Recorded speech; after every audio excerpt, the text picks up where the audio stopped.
Greetings and welcome to another episode of Trippy Food, and today we have a very special guest. We have Tom Raymond, aka Old Guy in Colorado, and he is in Colorado. I am, in fact.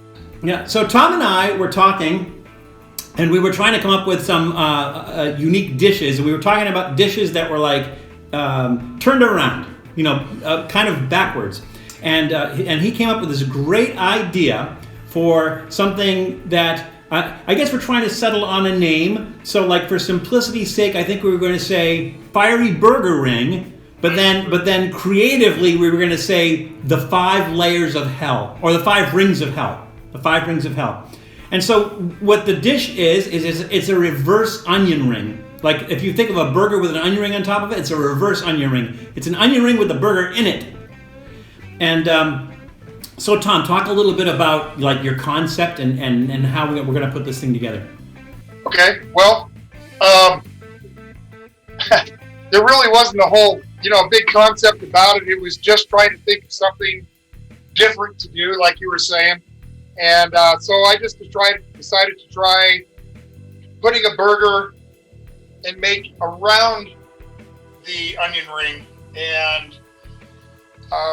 And then from there, I thought, well, I could add some cheese. And from there, I thought, well, why not add some bacon to it too? So it just kind of progressed from there. And it kind of turns out, it's a meat ring, but it's also kind of like a meat donut too. But then I guess initially your idea was for the hot cheese. And you got, what is the cheese that you got? I got a ghost pepper cheese. Right. And so I tried to find ghost pepper cheese, and I could not find ghost pepper cheese, but what I did find was scorpion pepper cheese. And I don't remember on the Scoville unit scale, like which one is hotter, but Scoville's scary. Scorpion's scary. And ghost is, I guess, is pretty hot as well. But as we started talking about, well, let's kick up the heat and everything else. So we're doing, in the panko breadcrumbs, we put cayenne pepper. In the egg wash, we put Tabasco. In the burger meat itself, we put black pepper and cayenne pepper. And I guess you used onion powder, right? Yes. And I use grated onion, but it's the same thing. We have the scorpion cheese, and then for dipping, we have chipotle ranch, right? Right. Okay. So I will leave the direction up to you. You know your way around a kitchen. For those who don't know, Tom, you've been in and out of kitchens for like what, 25 years? Yeah, a little over 30 years. Yeah, professionally. And so I'm going to let you be the head chef on this one, and then you just give us the direction, and we'll put this thing together. I have my oils nice and hot, and we're ready to go. So let me know how we're going to put this thing together. We took an onion, a large white onion, and we took the two.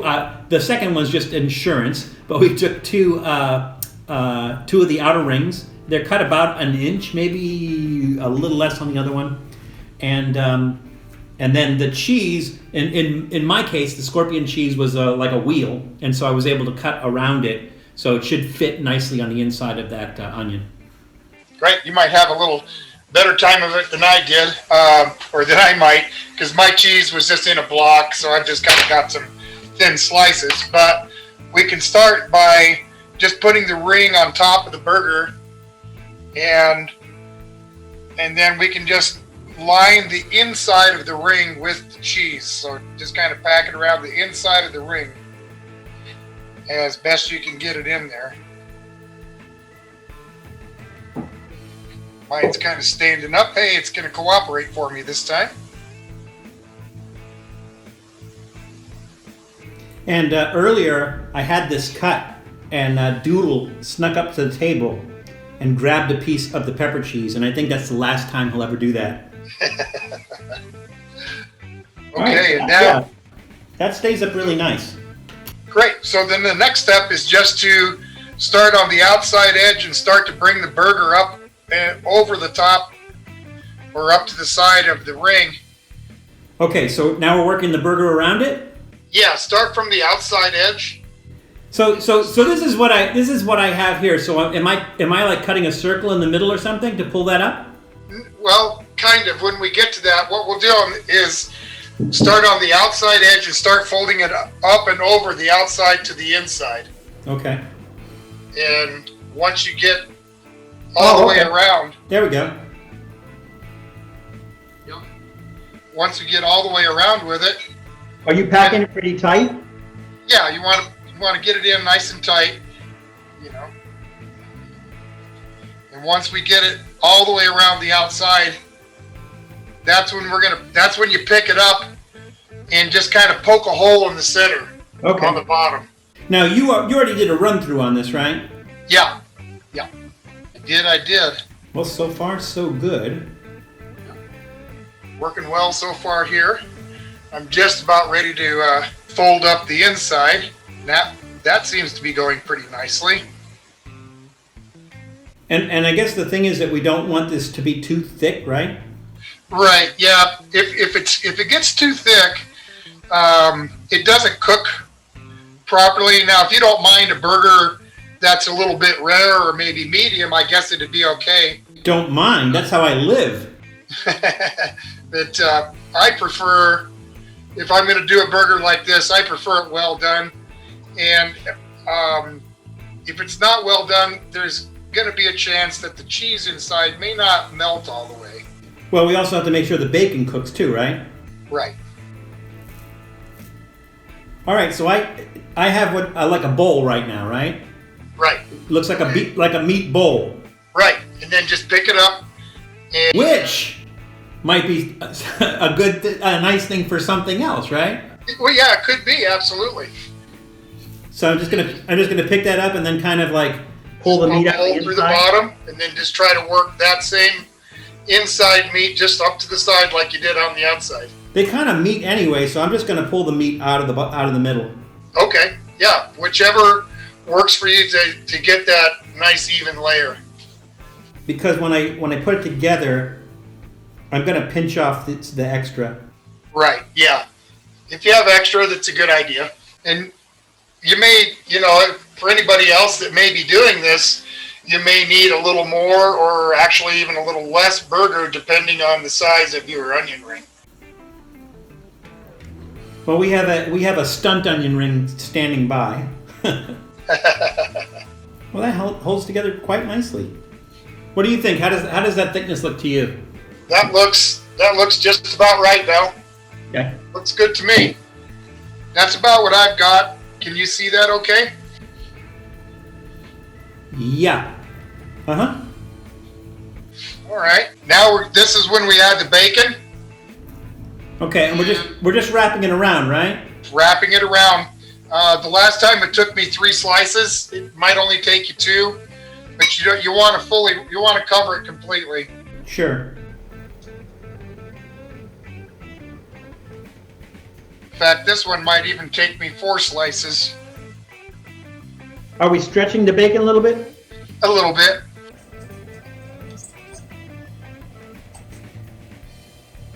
We want to make sure we don't have any seams, right?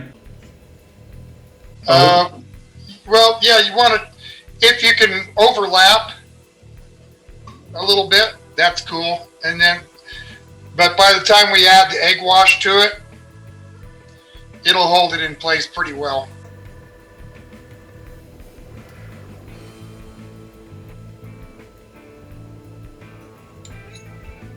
I imagine this bacon's gonna crisp up. That'll be really nice. It does. It gets nice and crispy. That was one thing I was kind of concerned about when I made it the first time, is that the bacon would end up not fully cooked and be a little like soggy or a little chewy, but it turned out nice and crisp. Well, the thing about the bacon is we don't mind so much if the burger's rare, but really don't want the bacon rare, right? Not really. I don't like soggy bacon, but okay. I'm going to grab another slice. I'm on my 3rd slice right now. Did I have that much bigger an onion? I don't know, because I already put 3 and I'm having to add another one too. So Sorry for running off camera. Get out another piece of this here bacon. So this one's actually taking 2 more strips than the first one did. Yeah, that's about what I'm seeing right now too. And that's okay. You can't go wrong with more bacon. I never heard and never ever heard of not enough. I mean, too much bacon. Neither have I. Never heard that. And if they did tell me, I wouldn't believe them.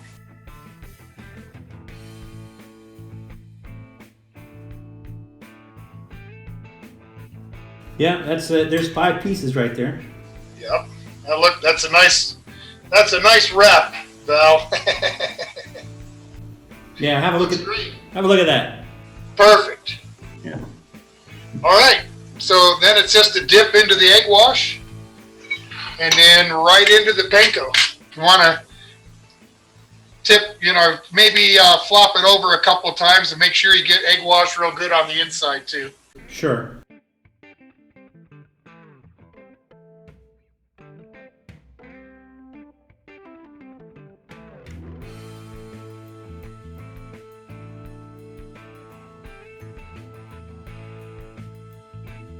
And it doesn't need necessarily to be a thick, solid coating of panko, just whatever is going to stick right away. And we'll let that sit for just a minute so it has time to set.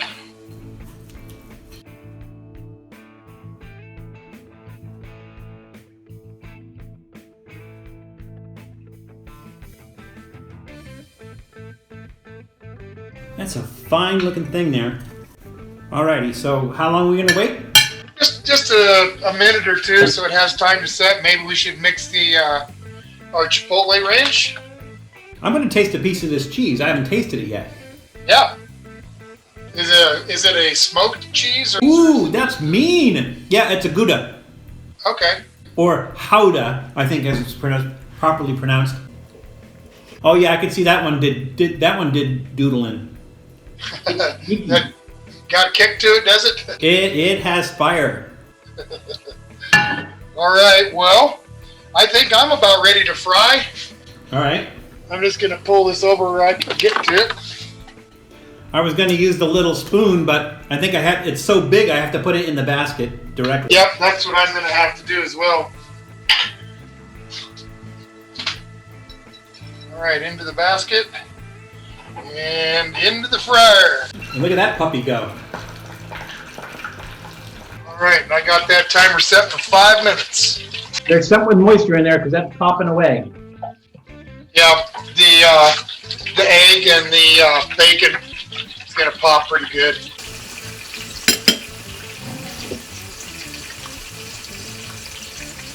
Last time I tried this,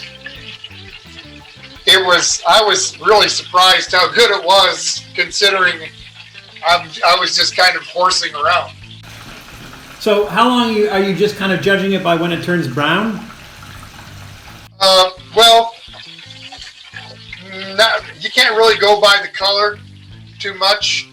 You're gonna it's best to time it, just solely because you have a tendency to pull it out before it's done. You think it looks golden brown enough, but it's not quite. So that's why I set the timer, because the last time I made it, it actually probably could have used another 30 seconds from what I did cook it. So that's why I thought 5 minutes would probably. We put those in around the same time, right? Yeah. So I'm gonna rely on you as to when we need to pull them out. Okay. Well, we got about 3 minutes and 15 seconds. Left or done? Left.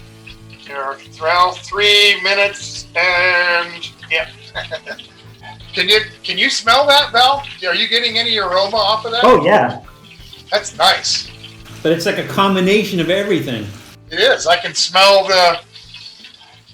definitely smell some spice. I'm not sure what it is, but I can smell it. It smells good. The bacon, you should be able to smell the bacon. Should be the strongest smell, but it really isn't. That's got a real nice aroma. I was frying some cheese sticks the other day, and I think I left them in too long, and the cheese, not only did it melt, but it started like coming out of the cheese sticks. I guess we have that risk here, right? I think the bacon's probably going to hold this together, though. Like, even if the cheese leaks, I think the bacon's going to hold it in place. It's inside the burger meat and inside the bacon. So right, yeah, it didn't leak at all on me last time. So, but then again, it didn't really like get to a runny melt. It was just a nice soft melt. Did you just pick the whole thing up and eat it, or did you like cut into it? I cut it in half. Oh, so you can see that nice cross section. Yep. And I also wanted to make sure that it was done. When you did that, did the cheese ooze out? No, it didn't. That's why I said it was cooked just at the point of being nice and soft, but it wasn't runny yet. I'm hoping that's what we'll get this time, though, a nice kind of ooze. Okay, that's our 5 minutes. Ooh, that's a nice dark golden brown. Yep. I've actually got a little cheese oozing out. It just started, so I got it at the right time. Yeah, I think we're looking good on this one. It's funny, my basket doesn't have the little hook on it, unfortunately. So I'm gonna put the basket on the plate first and then transfer it. There we go. Have a look at that. Does that look right? Oh yeah, that looks awesome. Can you see it? Here, let me get this up. Can you see that okay? Yeah, they look like twins. They do. I'm kind of afraid to move it. I don't want it to fall apart. I'm not going to pick that up by hand.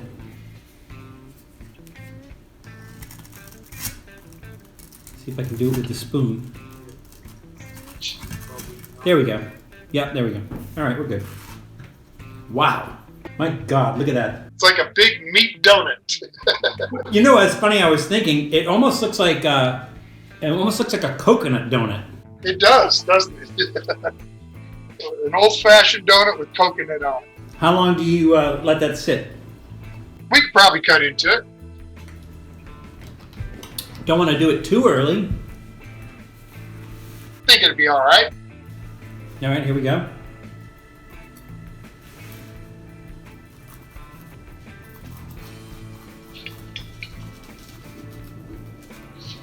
Ooh, the cheese is nice and runny, but it's not lava. Yep. Yeah, same with mine. It's nice and melty. I'll try to get this up here. So yeah, it is oozing out. I should cut a little piece to try and taste. It's going to be really hot. Heat hot. Probably.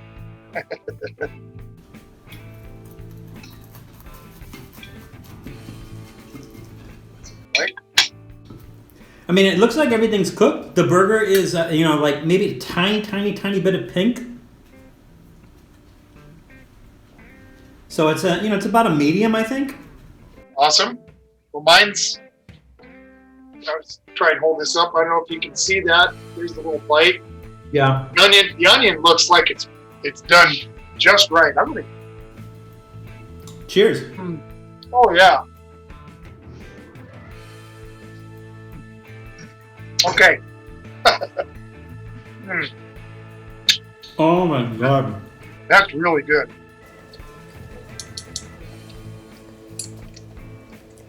Now, you think about it. We use a hot cheese. You use ghost pepper. I use scorpion. We added Tabasco.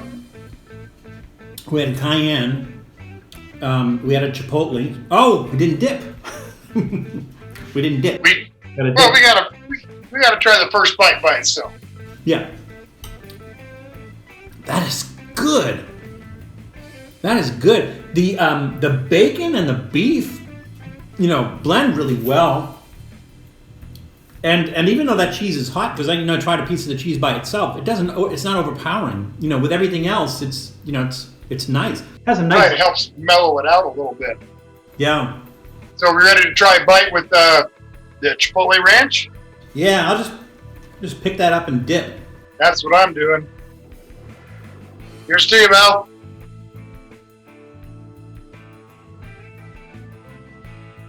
Oh, yeah.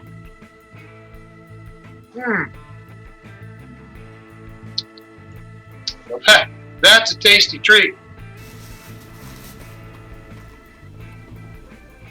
What kind of cheese is the cheese that you're using? I believe it's a Jack. Oh, okay. It's also smoked. This is a Gouda or Gouda, however you want to pronounce that. So it has that nice smoky taste to it. God, this is so good. Did you have any idea this was going to be this good when you came up with it? No, not at all. I just figured it was going to be another, so-so thing. No, it's really good. After I tried it, it's like, wow, this is exceptional. I'm going to give that a big thumbs up. That's a great idea, Tom. And the execution, it was just like, it's perfect. It's crispy on the outside.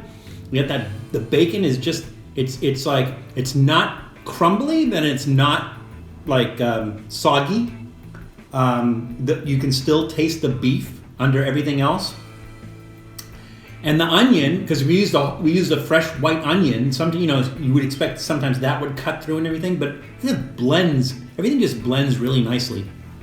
It does, and it doesn't make the onion. It doesn't cook quite as soft as it would as if it was a regular onion ring, but it still cooks through enough to where it's like al dente, so sort of. That is awesome. That's really, really good. Thank you. Thumbs up to you, Tom. Oh, thank you, Mel. So, Tom, what are we going to call this? I guess let's call it Fiery Rings. Fiery Burger Ring? Fiery Burger Ring. Okay, The Fiery Burger Ring by Tom Raymond, a.k.a. Old Man in Colorado. Old guy in Colorado. This is a thumbs way up. So if you get a chance, try to make this. Make sure you give Tom credit for that. Check out his channel. We have all the information down below. Be sure to check out his channel. It's really creative. The guy's a mad scientist genius when it comes to putting this stuff together. So definitely check it out. So there you go. Fiery Burger Ring. Fiery Burger Ring it is. Yeah, give it a try. Remember, it's crazy out there, so please be careful. Please take care of yourselves.